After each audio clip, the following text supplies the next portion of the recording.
মাঠের মাঝখানে পুঁতে রাখা হয়েছে একটি কলা গাছ। এই গাছই সব পাতারুপী খেলোয়াড়ের আশ্রয়স্থল। চারপাশে হাজারো দর্শকের টান টান উত্তেজনা।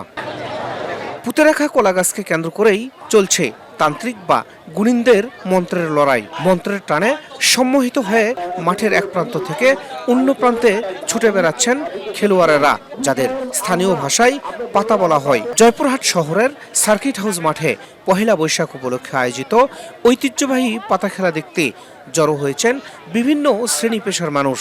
প্রকৃতির সাথে বসে বসে খেলা দেখা অবশ্যই একটা আনন্দ দেয়। তান্ত্রিকরা বিভিন্ন গ্রুপে ভাগ হয়ে তাদের কম্পিটিশনের মাধ্যমে তাদের শক্তিমত্তা প্রদর্শন করে এবং সেইভাবে তাদেরকে পুরস্কৃত করা হয়। গ্রাম বাংলা খেলাগুলো হারিয়ে যেতে বসেছে, সেই খেলাগুলো আজ নতুন করে শহরে অনুষ্ঠিত হচ্ছে। এটা আমাদেরকে খুবই ভালো লাগছে এবং আমাদেরকে খুবই আনন্দদায়ক দিচ্ছে। গ্রাম বাংলার ঐতিহ্য এই পাতা খেলা আজকে আমরা উপভোগ করতেছি সবাই মিলে। পুরানা দিনের ঐতিহ্যটা ঘুরে আসতে যাচ্ছে আমাদের বাংলাদেশে আবার।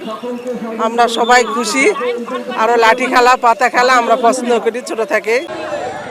খেলায় অংশ নিয়ে দারুণ খুশি তান্ত্রিকরা। আয়োজকরা বলছেন, নতুন প্রজন্মের কাছে লোকজ সংস্কৃতি তুলে ধরতেই এই আয়োজন। পাতা খেলা করি, খেলাধুলা করে মাত্র 16-18 বছর আগেতে আমি খেলাধুলা করি।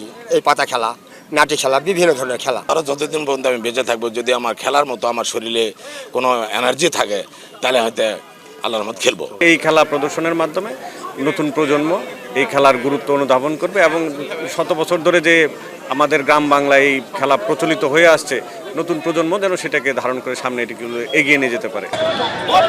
খেলায় 3 দলে বিভক্ত হয়ে 10 জন তান্ত্রিক এবং 7 জন মানুষরূপী পাতা অংশ নেন। শাহিদুল ইসলাম সবুজ, সময় সংবাদ, জয়পুরহাট।